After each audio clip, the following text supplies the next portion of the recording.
taught me how to live. Daddy taught me how to give. Both of them had their own sins. Down to the river, every man has felt the shame. All our blood, it runs the same. Father, hear us as we pray. Down to the river, down to the river. Sing, oh, oh, bury me, carry me, oh, oh, far beneath, oh, oh, fire and water me, going down deep, singing, oh, oh, bury me, carry me, oh, oh, far beneath, oh, oh, fire and water me, watching me think everything.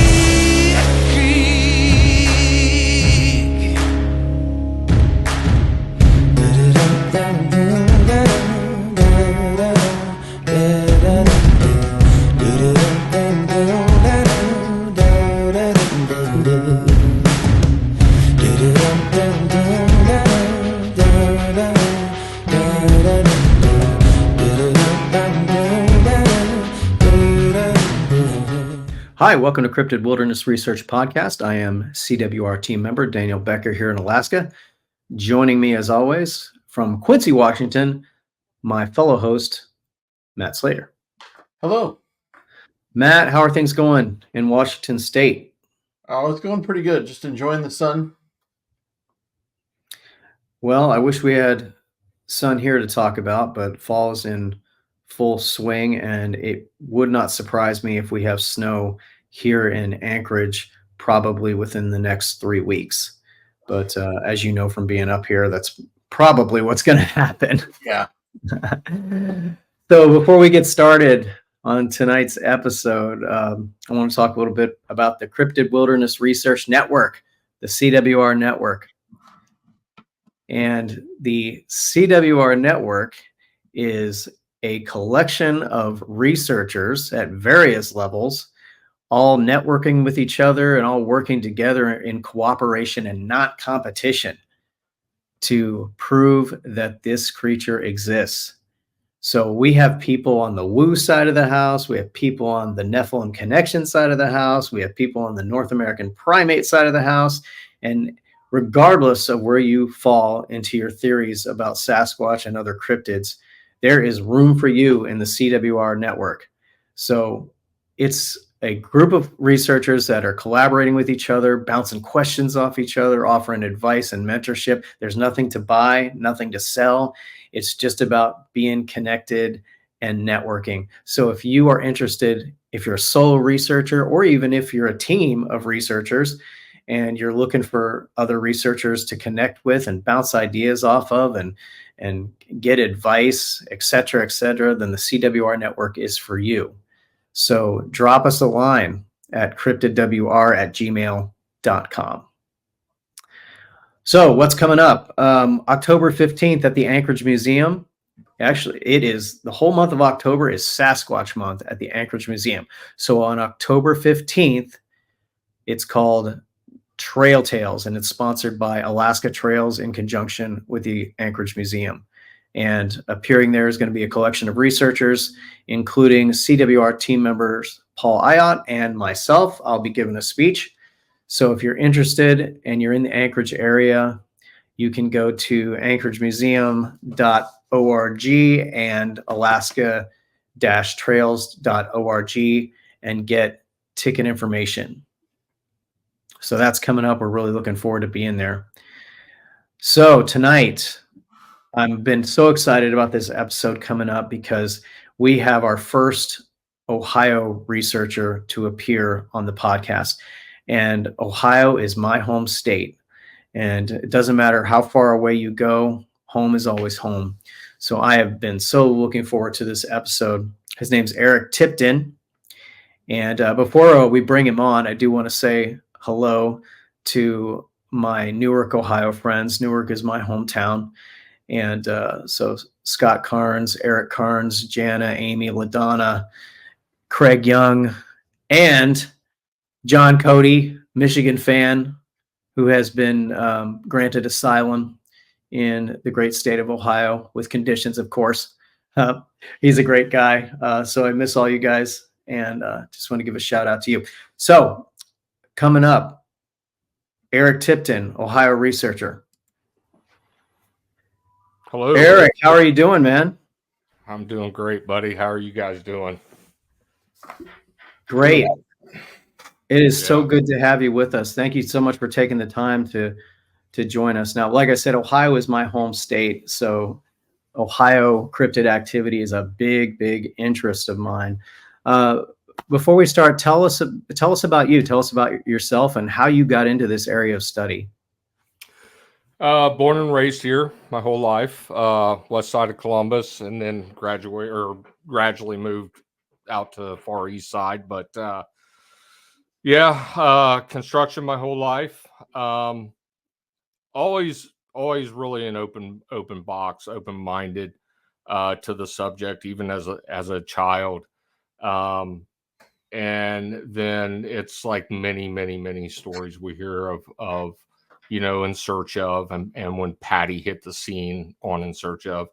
And I remember distinctly like just being fixated and not moving, watching the show. And when it was over, I just looked over at my dad, and he said, "Let me tell you something, boy." He said, "There's things that have been here long before man, and there'll be things here long after man." And it just stuck with me. Now, I didn't like run out and try to find everything I could on the subject, but I always believed. And then later in life, I don't necessarily put it as my I don't put it as like my first sighting, but I did see one. And I worked years ago. I worked for a grain handling company, and I would service the grain dryers on farms. And as you know, and here in Ohio, during crop season, I mean, the farms are 24/7 wide open. So I would roll up on farms at 2:30, 3 o'clock in the morning to service grain dryers. But at this particular time, I was all the way up north in Ashtabula, and I was at a seminar for grain handling equipment.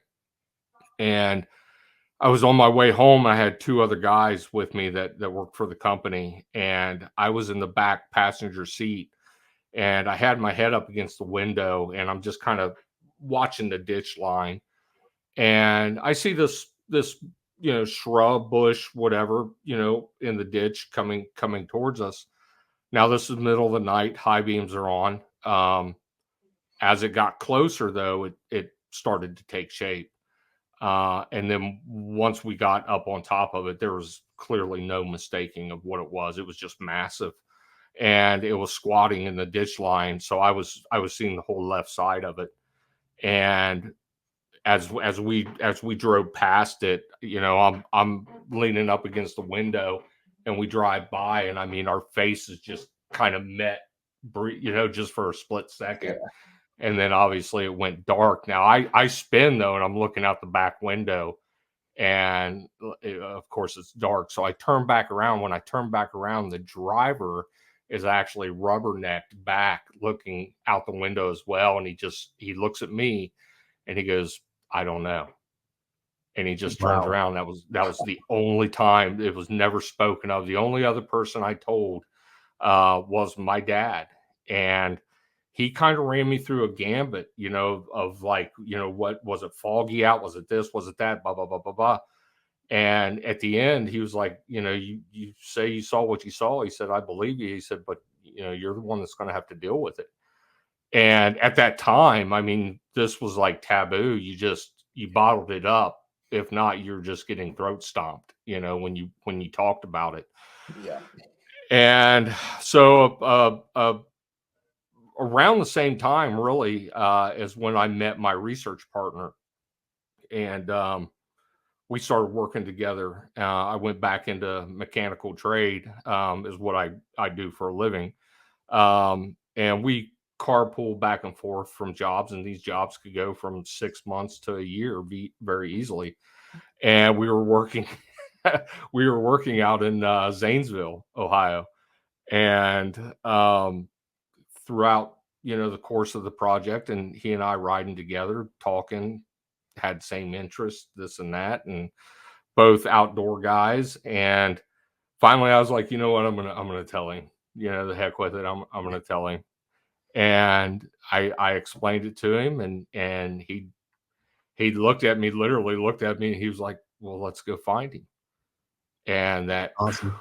shot off like a rocket. And so at that particular time, so I started doing that's when I started doing as much research as I could on the internet, not social media, just going out and trying to find, and going back into native lore, and as far back as I could possibly go, and then gradually work my way up. And then that was roughly about a year or so of doing that until we really got out. And when we got out into the field, it was trial by fire. I mean, we didn't know anything. We didn't, we would drive around. I studied topo maps. I grew up hunting, trapping, fishing. I learned how to track by two older gentlemen. So that's a major passion of mine. And so I started studying topo maps as we started going out, and just picking points of interest, really, and driving around in Wayne National and way out east around Salt Fork, and just, seeing a ridge and pulling over, jumping out, checking the compass, and just going. And we did that for quite some time, and just documenting anything and everything we possibly could, what looked like what we would think would be human manipulation, to Mother Nature, to something other than, we just can't explain it. And we just started documenting and documenting. And we realized that in doing this, that we were actually starting to find things of interest with doing this. And and going to multiple areas here in Ohio, not just one place, every weekend. We were going multiple places, but we started seeing habit of what we were finding, and going and being able to go back to what we're documenting, and seeing the measurements of certain sticks were the same, the certain style of tree of branches were the same, the lengths were the same, the gaps in between, if it was a teepee style structure, the inside dimension they were starting to add up. And we were like, we're on to something here, but then I started really digging into what I love doing, and that's tracking. And for me, I had to be able to know what it was that I was looking for, that I was trying to track. I'm looking for a bipedal. I'm looking for something that isn't known to man. It's not a known animal, not a known creature. It wasn't like I could pick up a phone and call somebody and say, hey, how do you identify, a trackway? What do you look for? There was nobody. And so I had to do this on my own. And this took us every bit of 3 years. And within the first beginning of that 3 years, though, we honed in on an area, and that happened to be out at Salt Fork. Now, this was a extremely remote, thick, nasty area of Salt Fork. Salt Fork is just over 18,000 acres. It's the largest state park in Ohio.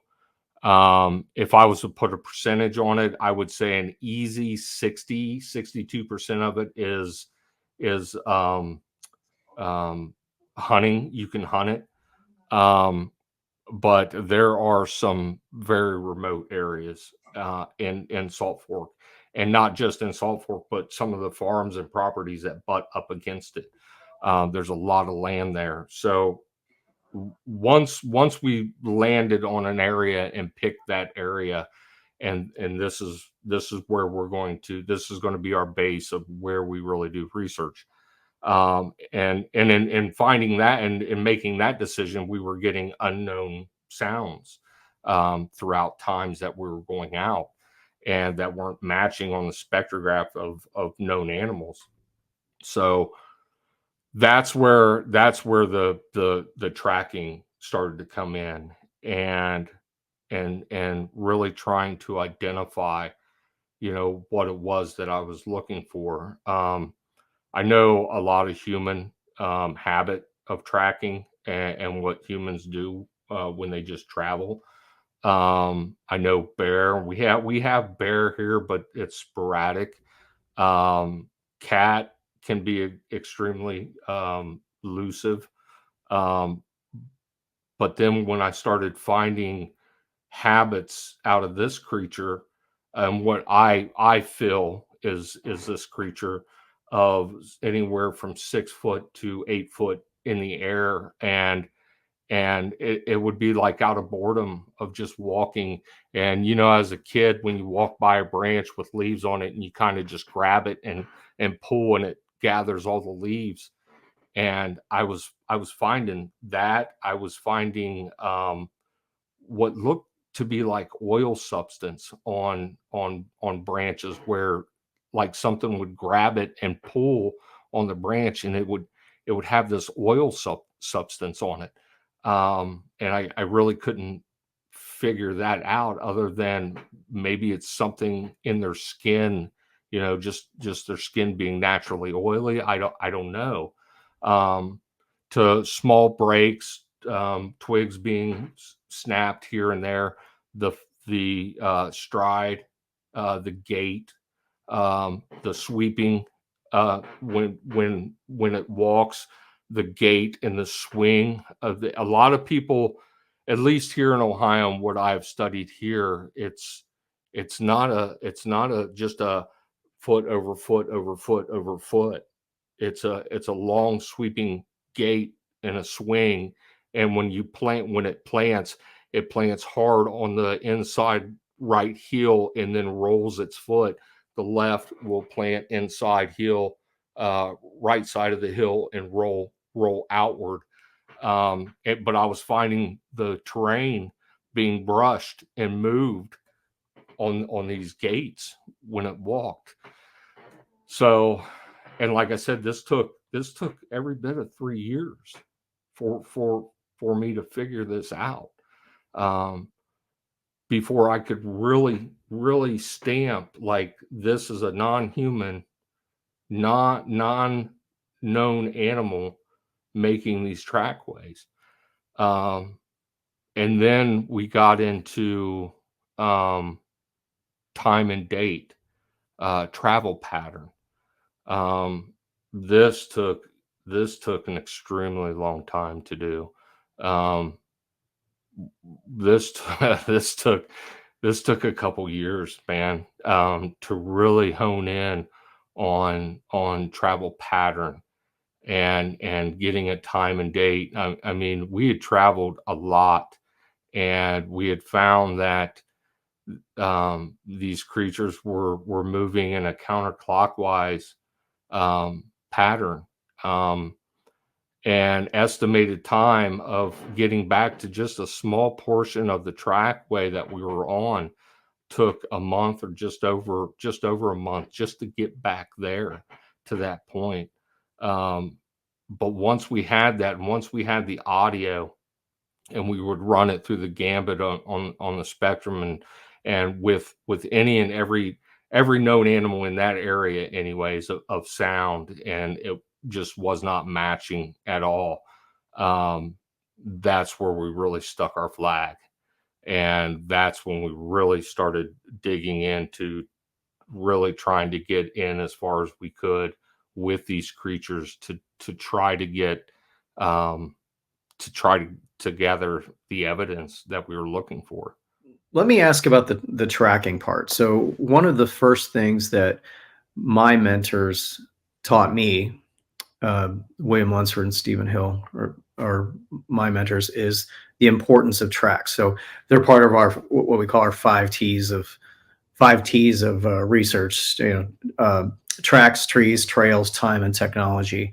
So one of the first things they taught me was, before we even got into the Bigfoot tracks, was learning the tracks of the wildlife in that research area and be able to identify that. So I love the fact that you guys took such a systematic approach in document, and your approach to the tracking, your experience in tracking, obviously was a great help and influence.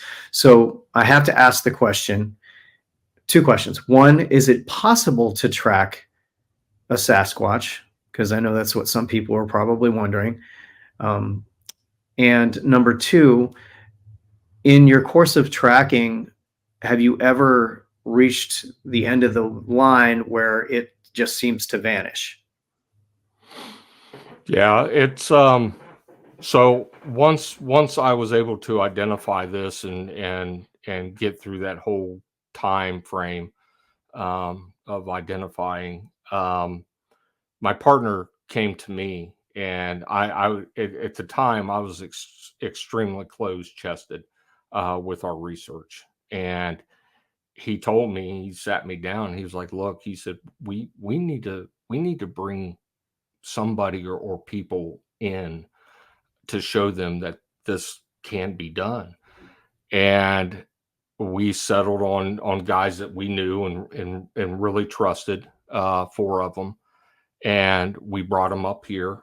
And the whole thing was to show that you can identify and you can establish travel pattern, and you can get in front of them and have interaction with them as they come through. And we recorded all of this throughout a 3-day stint, 3.5-day stint of just complete, one, showing them how we are on a trackway, two, letting them know they'll be coming from this direction, they'll be coming at this particular time, they'll be coming through, which we did that as well, and then having the interaction throughout the whole course. So, and then we took it out of our area.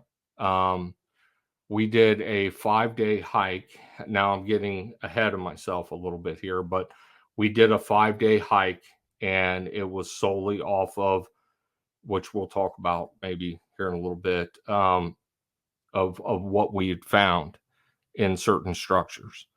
And we went just solely on that for 5 days, just took off and went. And that we recorded all of it. And then I picked a unknown location to my partner and I out of state, down in, I believe it was Alabama. And I'd marked topo map, and I sent it to a couple guys that we were going to meet down there. And I had a few areas marked, and I sent it to them prior to us. We were actually on our way down when I sent it to them. We get there and we hike into these areas, and we were able to identify, and wasn't able really to get travel pattern because we weren't there that long for that. But we did get interaction. We did find certain things. So yes, it's documented. You can do it, as long as you know what you're looking for. It definitely can be done. In your course of tracking, have you ever been tracking a creature where their tracks just seem to vanish? Yeah, this happened twice. One down in Kentucky, one of my areas. It actually the road dead ends on the Tennessee line, and then you hike in, and that's where I would hammock camp. I tracked it. part of this is on another YouTube page, but I tracked it up on top of a ridge, and we were getting what sounded to be like rock clacking. Well, we ended up pulling back out of the area. And then the following day, I went back up there myself, and I dropped down the backside of the ridge. And when I got to the base, I was able to, and it was high grass, I was able to get on his tracks or its tracks, and it just stopped. I mean, it just literally just it was a step gone. Nothing, absolutely nothing, just gone. I couldn't find an exit. I backtracked myself, went back 3 or 4 because it wasn't making sense to me how it just could just stop. And so I kept going and couldn't pick it back up. I went into this pine grove, couldn't, nothing. It was just gone. The second was a couple years back. I went into the research area out in Salt Fork. I went completely dark. My partner and I went completely dark. Prior to the night coming, I showed on video, I showed where it was going to drop down from the ridge, showed where it would pass in front of me on its trackway. And so it goes completely dark. I have all my gear in front of me. Everything's fresh, new SD cards, batteries, the whole gambit. And I hear it. At first, I thought the way it kind of shuffled a little bit, it almost sounded like a deer kind of trotting because it was coming off the ridge. And so I sat there for a couple seconds. Well, then it was just a clear bipedal walk, and it's coming. My partner he's roughly 25 yards ish down off my right, about 5 o'clock off my right. And I'm texting him. I'm like, it's coming. It's here. It's coming. And I light all my gear up, and my night vision pixelates. The screen goes haywire. My other thermal drops out. Nothing on it. Now it's directly in front of me, and it stops. There's absolutely no movement at all. My heart's going 100 miles an hour, and the only thing I had left was my light. I had hooked to I'm sitting on the base of a tree, up against the base of a tree, and I have my blind in front of me. And the only option I had was to just light the area up. And so I did, and there's nothing standing there. And my partner comes up, and we walk out, and there's its impressions side by side where it stopped. I turned, I tracked it all the way back up to the ridge. I turned around, I came back down off of its track to where it stopped in front of me. Absolutely no exit point. It did not move off. It just was gone. And I can't explain it, but that's where my thought process changed on this creature of just being flesh and blood. Yeah, and I was actually going to ask you, how have your views and theories changed over the course of when you started up to now? A lot. A lot. I was North American grade 8 up until what I call my actual sighting. And that was back in 2015. That was at Salt Fork. That was coming off of a day of researching. Normally we would drop down off the ridge, jump in the truck, and we were gone. This particular time we were up at the campground with my wife and my partner's girlfriend at the time. So they had dropped us off that morning. And So we went in, we got interaction. I had a Bluetooth speaker can, and I downloaded gorilla sounds, mating. There was another one, and then there was aggression. And I blasted the aggression sound, and I'm talking seconds on the ridge in front of us. Crack, crack, crack. No bashing to the ground, just boom, boom, pop.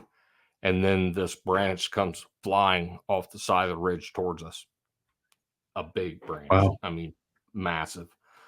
So we push in to our area that we research. We do our thing through the day, getting little pops, little whoops, little chatter like we normally would. On our way out, we knew we were being paralleled.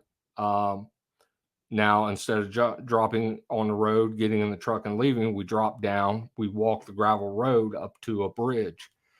And this bridge is over a channel, and the channel winds its way through this marsh area. So we're standing there, all of our gear stripped off. My partner, I'm standing on the road facing the marsh. My partner is sitting on the guardrail with his back to the marsh. He's facing me. We're just talking. And as we're talking, I glance up. And when I glance up, I see this arm, and it's got this branch of this tree pushed up, and it steps out and just stops. And we lock eyes. Now at this particular time, I'm froze. I am literally froze. My partner's talking, and I'm fixated eye to eye with this thing, and I've got nothing. And it flares up, flares back. His head goes back. His eyes went wide, and that was it. He turned to the right. His head stayed with me, and then he took a step and he dropped down into the channel. And when he dropped down and disappeared, I just took off running down the road. I wanted to try to get another vantage point of him. And my partner, God love him, he had no clue. All he knew was we were running. I could hear him grabbing gear behind me, and that's all he knew was we were running. Now, when I turned and when I stepped into the marsh, I'm 6'1", and the weeds were to my chest. And when I saw of it was from the waist up. So it had turned, it disappeared. And at that particular time, I've told people the only way I can describe what was happening to me is if you took every emotion and you balled it up like an atom and it just exploded. That's what I had running through my body. I mean, I literally could have just fell on the ground and started crying like a baby. So he gathers me up basically, and we get back up to the bridge, and he ends up going out to the tree. And now I can't see him at all. He had to put a stick up and wave it for me to see. And I took the range finder and I ranged it just at roughly 100 yards. And all of a sudden he hollers and he's like, "You got to get out here and see this." And so I make my way out there, and where it turned and taking its first step was where that print right there. So we casted it, and I was able to backtrack it through the marsh, and that print, its foot, the little toe is spayed quite a bit, like it was either born that way or something had happened through its life. But every other print, I was able to lay that cast, and it fit perfectly on these impressions, and it followed back to the gravel road and then went back up onto the ridge where we had dropped out of and came out for the day. So that Yeah, that's where I changed from North American great ape to somewhere we share DNA somehow, some way. I don't know, but there was no mistake. The facial features, um, it showed it showed like in its face when it looked at me, it had like an oh crap look, like when he flared back and when his eyes went wide, it was like, oh, like you're not supposed to be here. And that changed for me. And so then I changed my views on it had to be more than just a North American great ape. Um, and then we get to the moment of what took place that night out there and it just disappearing. Um, that spiraled me down a deep rabbit hole of it being able to use energy, use light, manipulate something to be able to do what it did. And so I'm on that now. I'm on that path of trying to find out. Okay, it's like starting all over again. Right. How do I start doing this? How do I start researching this side of it? So one cannot talk about Bigfoot in Ohio without talking about Salt Fork. It always comes up. What is it about the state of Ohio, and particularly that side of the state where Salt Fork is, that makes this an area of such immense activity? What do you think it is? What's special about the state of Ohio? Is that area a migratory route, or in your thoughts, what could it be? Yeah, I believe so. I believe it's a migration. So back in 15, 14, I had taken a trip up to the Adirondacks and researched up there for a little bit. And when I got back, I really started looking at the maps and I started to take terrain and where I was finding my evidence and mapping it from the and up in the Adirondacks are where I was finding the terrain that and vegetation that I was finding evidence in. And I started mapping, and there's a whole sloughs from upper state New York, winds down underneath Buffalo into Pennsylvania, comes across into Ohio, northeastern Ohio, and then kind of fans out.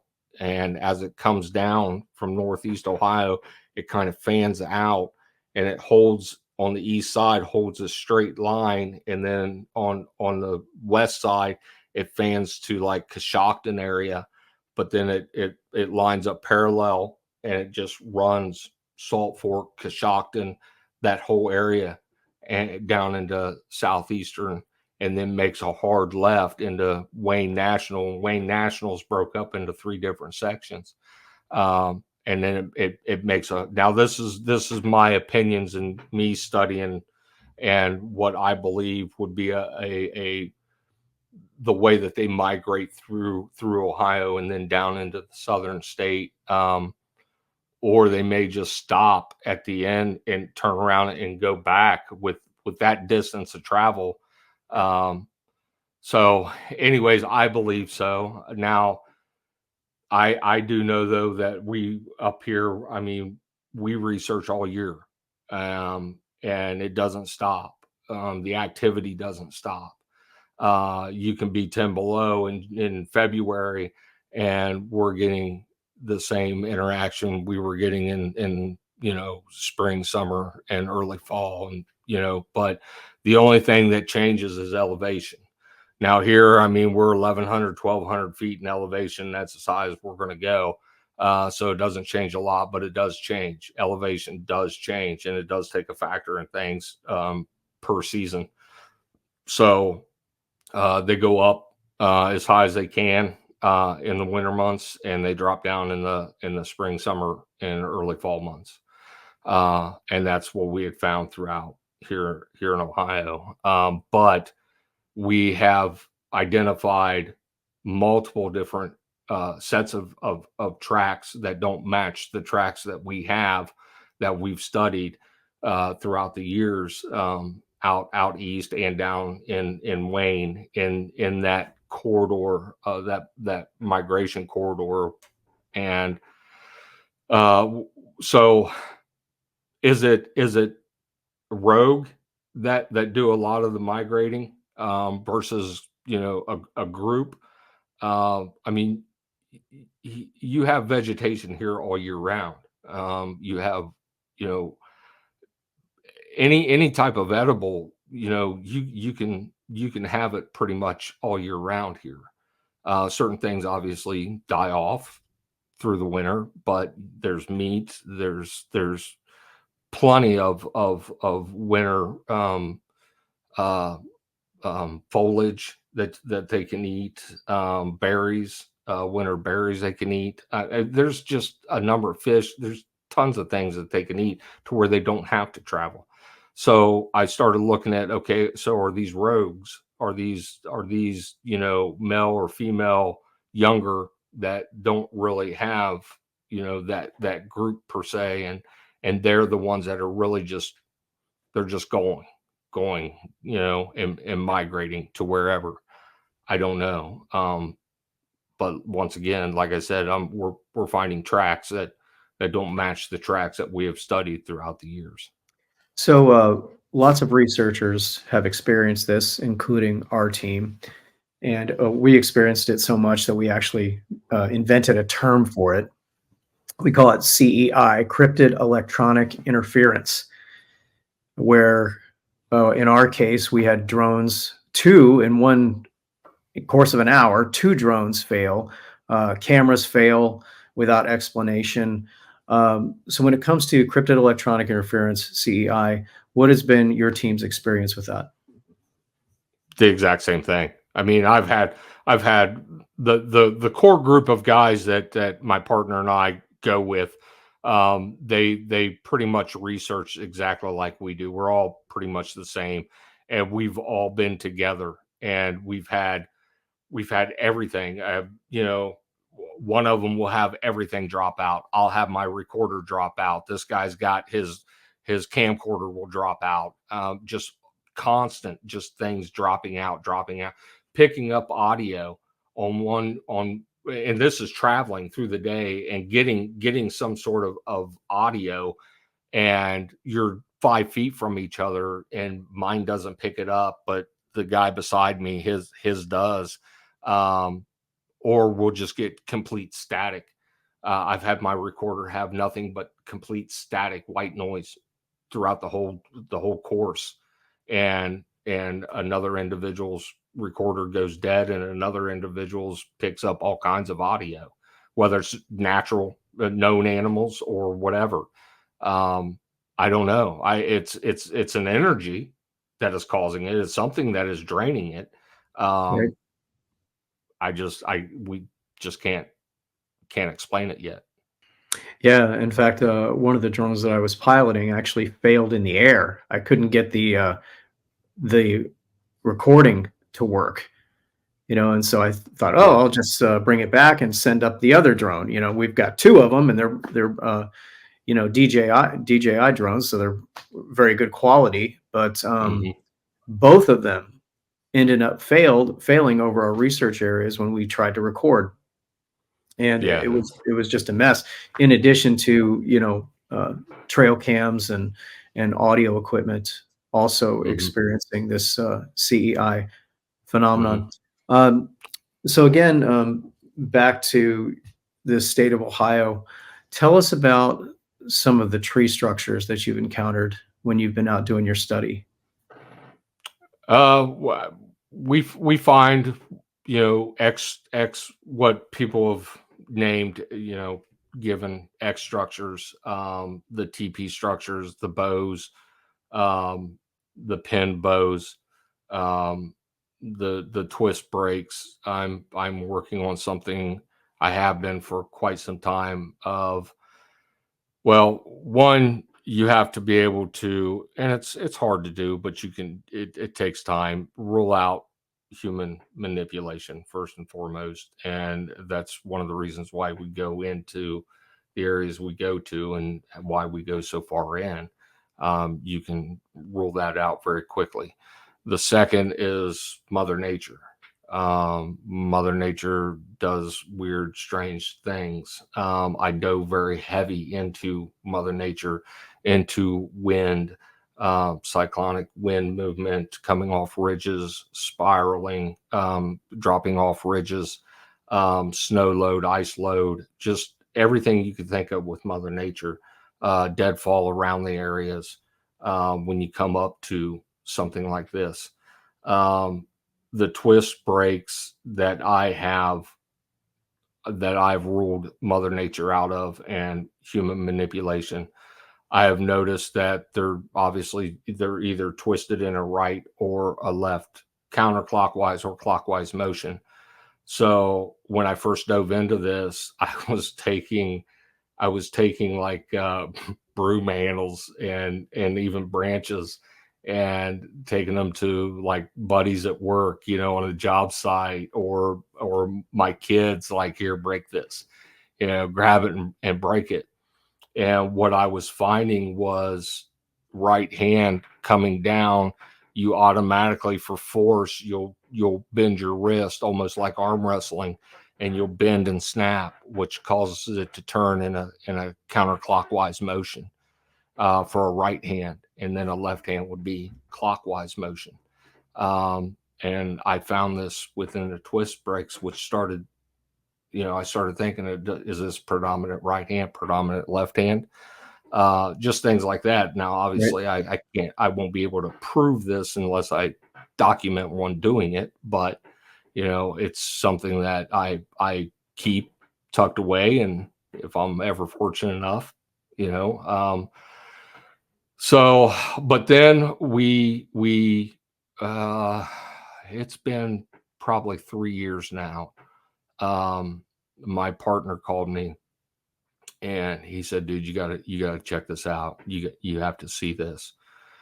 So I went down, I met him, we go out, and we go up to this structure, and he starts running me through what he's been looking at and what he's been working on. And I step back, and he goes, "Well, what do you think?" And I said, "That's navigational." And he goes, "Yeah, that's what I thought." So we went to another area, and of like, what we believed were things being created by these creatures. And we brought the data with us, and it was identical of what we were what we found, and navigational. And so at that time, that's where we went on the 5-day hike, and we based it solely off of the data that was collected, and what he had found. And it led us from one to the other structure, to the other, to the other. And this took us every bit of 8.5 miles. We travel in 5 days, going, traveling through the night, traveling, across farmland, into state forest, down into, and then eventually ending up down at the border of Hocking State Forest and Wayne National, solely off of what we were able to identify. So not everything that we find holds this, but there are certain ones that we do know now, for a fact, and that it is navigational, and it's being created by something other than human. And then we actually took it down to Kentucky, to that area, and we were able to travel with it there. So that's, that's massive. We've been able to get involved with certain individuals, and speak to them about it. But we need a little more to really come out and say, this is out of everything that we collected, this is fact. But yeah, so that's one of the things that we keep very close to us. Unfortunately, there's a lot of people out there that it can be hoaxed, and a lot of people out there would take it and they would hoax it just to be able to say, well, here's a structure, and we would know once if they tried to do a video on it, and then try to show a waypoint within the structure, we would know very quickly. But they would be able to use it, and yeah, so we keep that very close to us for now. So here in Alaska, the reputation of Sasquatch tends to fall on more the aggressive side. And it's believed that this stems from Alaska's low human population and the cryptids up here not being used to interacting with humans. In Ohio, what kind of reputation does Sasquatch have? Very curious. I've only had three incidents where I felt that it was malicious act, very aggressive. But for the most part, it's just curiosity. We're a smaller state. I mean, we're very compacted. You can get lost. Don't get me wrong. You can get lost in our forests. But oh yeah, being in an area like yours or up in Washington, and it's so vast, and the human population isn't as strong there. And yeah, so the aggression up there when one of these creatures comes across the human is, I would imagine, would be, very intense. Where down here, one was, we had two believed that the one was what we would consider being a child. And we turned our focus onto it and was moving towards it. And the aggression came from behind us. And I really thought that I thought some bad stuff was going to happen. When it let out the sound that it let out, and these trees, they were like saplings. They were maybe 3 inches in diameter. They were all like 20 feet up, and they were all like bunched together in this area, and this sound came out, and it just exhausted everything in the area. And these trees just drop. I mean, these 5 trees just straight down, hit the ground, and bounce back up, thumping on the ground. Now this is Wow. foliage, that just nasty, thick foliage that we were in as well. And I was expecting the worst out of that, but that was it. The second time, I really play in my head of what the intent was. We were triangulated, but it gave me a great idea of how they maneuver. And being a guy that tracks a lot, that was very valuable to me. But the way that they would maneuver on the ridges beside us and behind us, and how they would move back and forth, drop down, go back up, drop down, come in behind, drop back. When we would move, the knocking would get lighter. The vocals would get softer as soon as we would stop. the bashing all around us would get majorly intense. The gruntle sounds would get a lot louder. This went on for about 5 or 10 minutes of them pushing us. And finally, we got to a spot where in front of us was just a grove of just nasty briar. And I told my partner, I said, I'm not going in there. I'm not going to lose line of sight at all.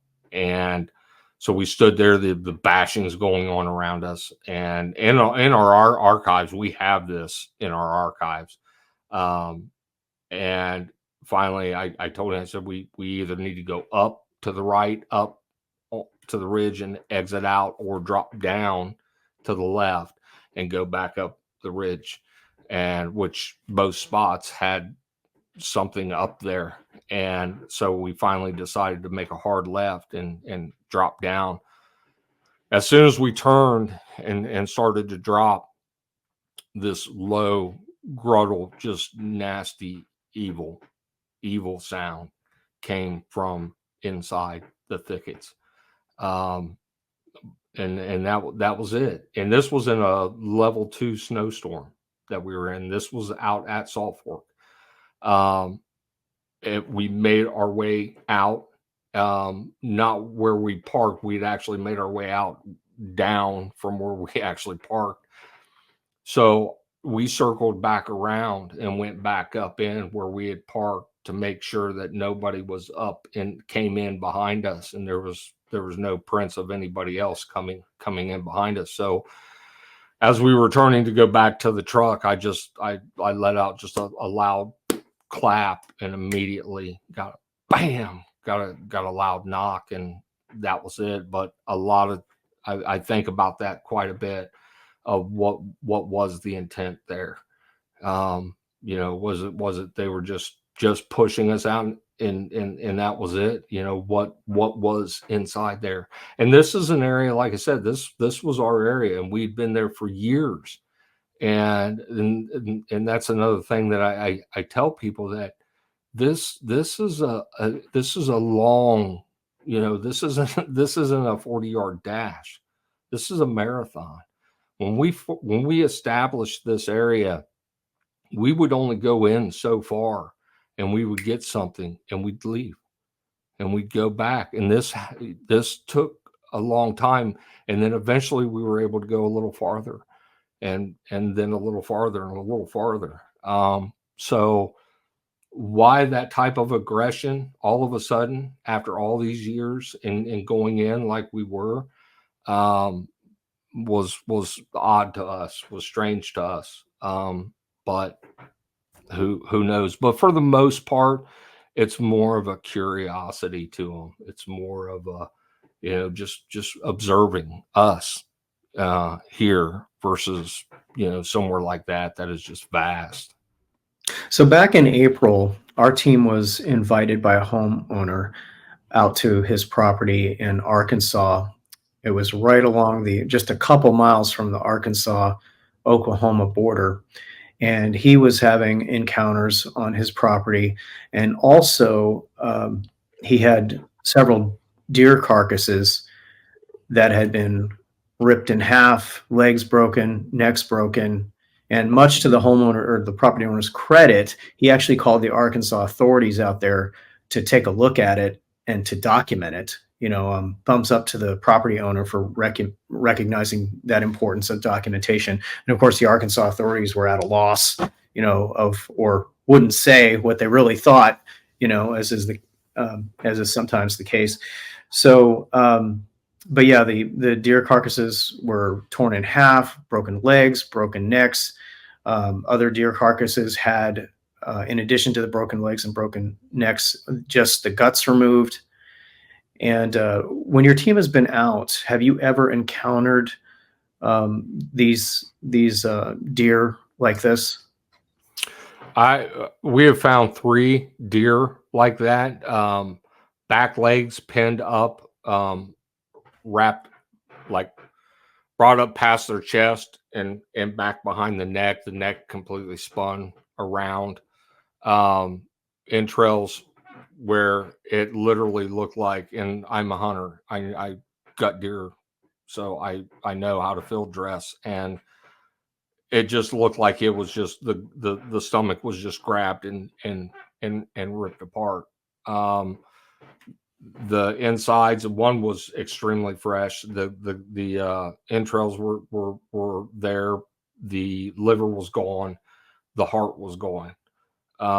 There was no signs of dog or anything else chewing on it. The other two that we had found was just completely destroyed. One was a buck. If it was a hunter and he was just poaching or whatever, horns were still on him. So that wasn't the case. So we had found two like that where, and once again, the hind legs folded up behind its head, their heads. Wow. And then a coyote. We had dropped down. This was, where were we at? Was this Alabama? No, this was LBL.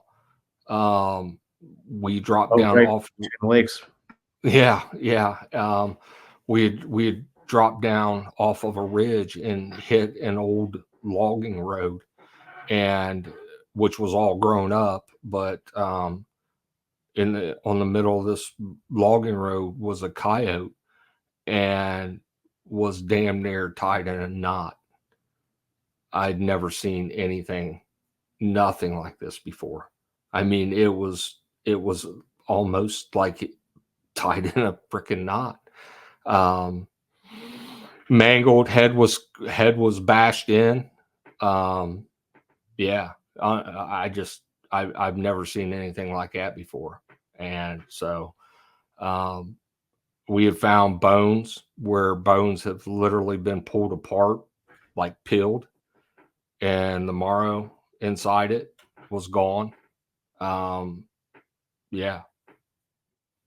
So our team utilizes game cams quite often. We have game cams in brush piles. We got them on trees. We got them all over the place. The Sasquatch are very creative. So, we feel we need to be creative too. So our game cameras in our main research area in Arkansas have picked up things that we just can't explain. Mm-hmm. And based on your research and what your team does, do you guys utilize game cameras a lot, and what's your experience with those? We do, and we all know that there's the IR, and they can see IR and all that jazz, but it doesn't stop us. We still use it. We've ran the gambit with trail cams, how to make them more stealth. Of course, you do have your stealth cams, black IR.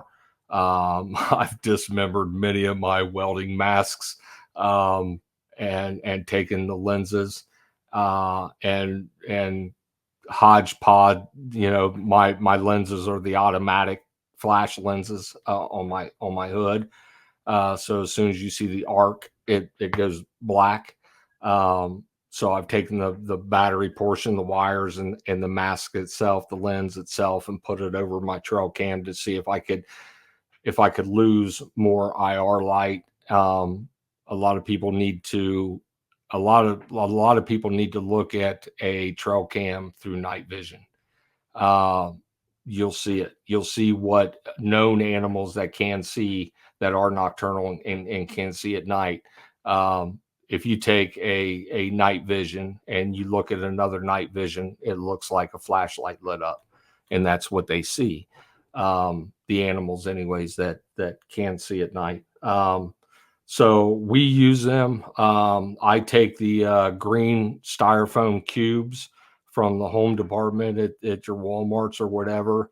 I hollow them out. I stick my trail cam in it. Then I put the moss around it, glue the moss to it, or pin the moss to it. I stick them down in brush, wherever. We have taken bark, big pieces of bark, and we have made it a trip wire. We drill a little hole through the top of it, take fishing line, nice, drape it up over a branch, and then run it to another branch about 8 feet up off the ground and put it in front of the trail cam, and then bore a hole out where the lens is on the trail cam. That way, when it trips it, the bark falls and boom, you have a flash just to come back to find the tripwire down, the bark is down, the area in total disarray. I mean, just stuff around the area totally destroyed, and an X right in front of our trail cam. Many things and then what we have captured, blurs, not knowing, just a dark mass or completely whited out. Now the white out can be, it can be a varmint right up against the lens that will cause it to white out like it does. But we've caught, more of like just solid masses, moving quickly past the cam. And once again, we hold our cams, anywhere from 6 foot to 10 foot up in the air, at an angle. So you'd have to be something large to pass past it like that and just be a solid mass. I've taken trail cams and literally thrown a rope over top of a nice sized branch on a big tree, pull the branch down and mount the trail cam on the bottom of the branch and just let it go so it faces straight down, over an area that I believe is a trackway, just to find absolutely just white it out. And if that's a rodent or whatever climbing out on that branch and then being able to hold itself, climb up, around the front of the trail cam, upside down and just sit there in front of the lens is pretty impressive. But things like that, but it doesn't stop us. We still use them. Wow. Before we close, I want to ask, in your opinion, what is it going to take for the government to finally acknowledge the existence of these creatures? It's going to take one of us. That's bottom line. It's going to take one of us to here it is. I'm not a drag one out of the woods and throw it on a slab. I am totally against that. Right. To each his own. I mean, if somebody feels they need to do that, then, I don't hold nothing against them. I just don't.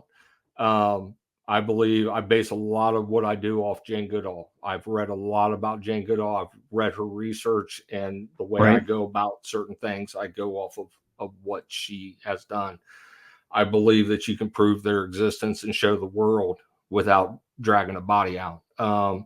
But that's what it's going to take. It's going to take one or the other. It's either going to take somebody like us to just get that definitive, and being able to record them, on a long period of time in an area and show, here they are. Here's not just a quick pick and that's it.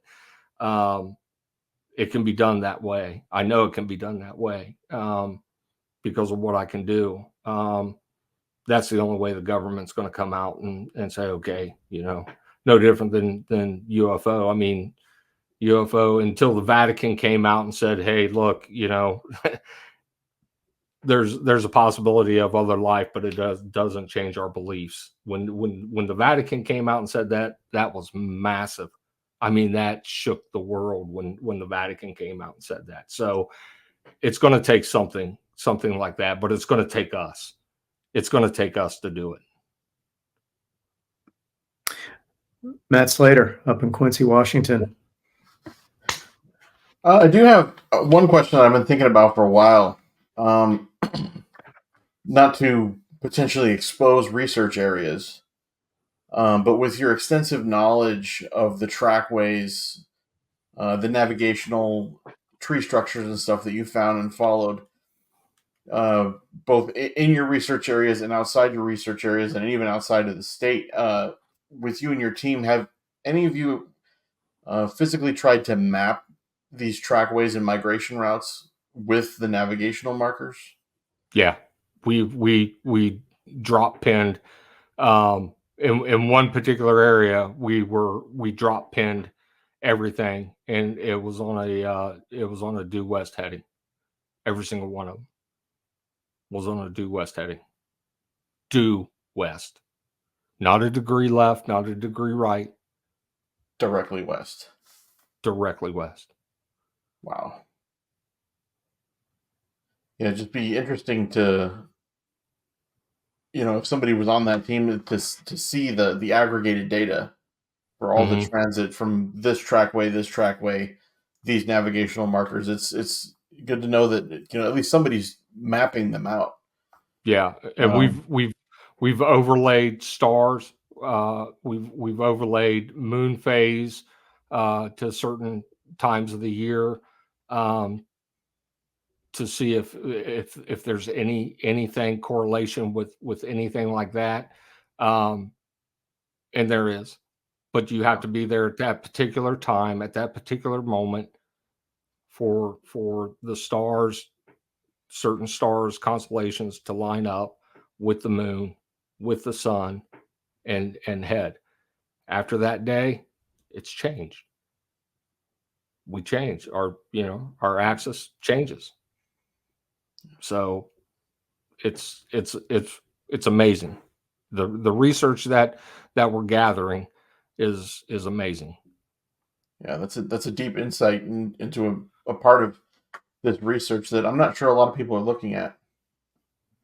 There was one gentleman, and I would have to go back to find the documentary that he was on, and it blew my mind because I am going to find that individual. I'm going to find that documentary. I watch so much stuff on YouTube.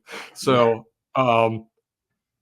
literally when he started talking, he was standing beside a structure and he started to speak about, and it was like a 2-minute clip, and they just went on to the next thing. And I was like, oh my God. I need to find this guy. Yeah. I need to talk to this guy, but then I got frustrated. Then I was like, does anybody really care? Does anybody really care? About research? So many people just want the wow factor. Right. And I've had it happen. I've spoken at seminars and stuff, and they want the wow factor. And then when I start talking about research, they get that glazed look. And it's like, they just clocked out, Yeah. but we got to keep pushing. We have to bridge that gap between us and the scholars and the scientists. We have to bridge that gap. Successful will come when it all merges. Yeah. Your both scientific and practical approach and your data collection and analysis that you and your team have conducted is absolutely fantastic. And it's refreshing to hear from researchers who are that invested in the importance of data. So for you and your team, thumbs up. Well done. Thank you. Thank you very much. So what do you got coming up? What do you got coming up in the future here? I will be heading back down to Kentucky next month. We did a documentary back in 19, and this particular area, from a couple things that I have found up here, I need to get back into that area and get back to a couple places and do some more documenting or collecting a little more data. So I'll be heading back out there, down there for about a week. And then after that, we did a when the guys came up here for the trackway and stuff, that's on, if you're interested, if anybody's interested, that's on Beast TV. It's a 4-parter. You'll have to dig back into Beast TV on YouTube to find it, but it's a 4-parter here in Salt Fork. I wanted to get the part 2 to that out last month or 2 months ago. It didn't happen with shoulder surgery and all that jazz. So hopefully that's coming the late spring next year. So other than that, man, it's just still doing what I'm doing on the weekends as much free time as I have in getting out and doing what we do. Well, thank you so much for taking the time to be with us tonight and share your research experiences and perspectives.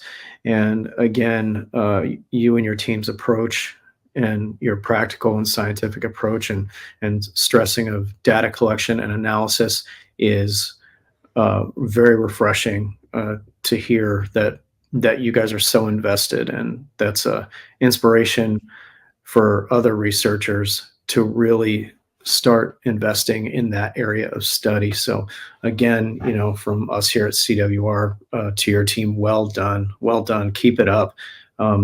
Every piece of the puzzle that we as researchers can gather is helpful to everyone as a whole. Yeah, so, definitely.